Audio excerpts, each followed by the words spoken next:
Telangana secretariat ఎదుట రాజీవ్ విగ్రహం ఏర్పాటుపై పొలిటికల్ దంగల్ మొదలైంది.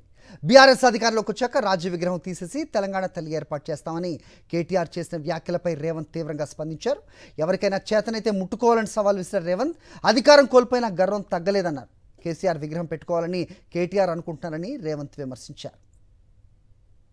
రాజీవ్ గాంధీ గారు మరి తెలంగాణకు ఆయనకు సంబంధం ఏందో నాకే తెలియదు.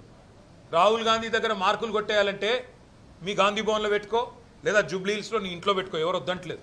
కానీ ఇవాళ తెలంగాణ సెక్రటేరియట్ ముందు రాజీవ్ గాంధీ విగ్రహాన్ని పెట్టి ఏ కాంగ్రెస్ పార్టీ అయితే వందలాది మంది పిల్లల ప్రాణాలు తీసిందో ఆ కాంగ్రెస్ పార్టీ మళ్ళొక్కసారి క్రూర పరిహాసం ఆడే విధంగా తెలంగాణతో, తెలంగాణ అస్తిత్వాన్ని, తెలంగాణ ఆత్మగౌరవాన్ని దెబ్బతీసే విధంగా వ్యవహారం చేస్తూ ఉన్నారు. తప్పకుండా మనం మళ్ళీ తిరిగి వస్తాం. అది కాంగ్రెస్ వాళ్ళకు తెలుసు, మీకు తెలుసు, మాకు తెలుసు. 4 ఏళ్లలో మళ్ళీ కేసీఆర్ గారి నాయకత్వంలో తిరిగి తెలంగాణలో ప్రభుత్వం కూడా మనదే ఏర్పడుతుంది. ఏర్పడ్డ తర్వాత వెంటనే తప్పకుండా రాజీవ్ గాంధీ గారి విగ్రహాన్ని అక్కడి నుంచి సకల మర్యాదలతో తొలగిస్తాం. అక్కడి నుంచి వారు కాంగ్రెస్ వారు ఎక్కడికి కోరుకుంటే అక్కడికి తరలిస్తాం.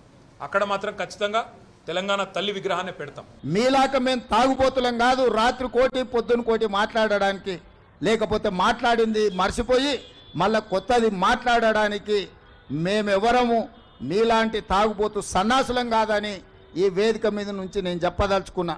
నువ్వు ఎప్పుడొస్తావు రాజీవ్ గాంధీ విగ్రహాన్ని తీయడానికి? తారీఖు చెప్పు, మా జగ్గాన్నకి చెప్తా, మా జగ్గాన్న వచ్చి అక్కడ ఉంటాడు. అప్పుడు తెలుస్తుంది బిడ్డ నీకు రాజీవ్ గాంధీ విగ్రహాన్ని ముట్టుకుంటే ఏమవుతుందో.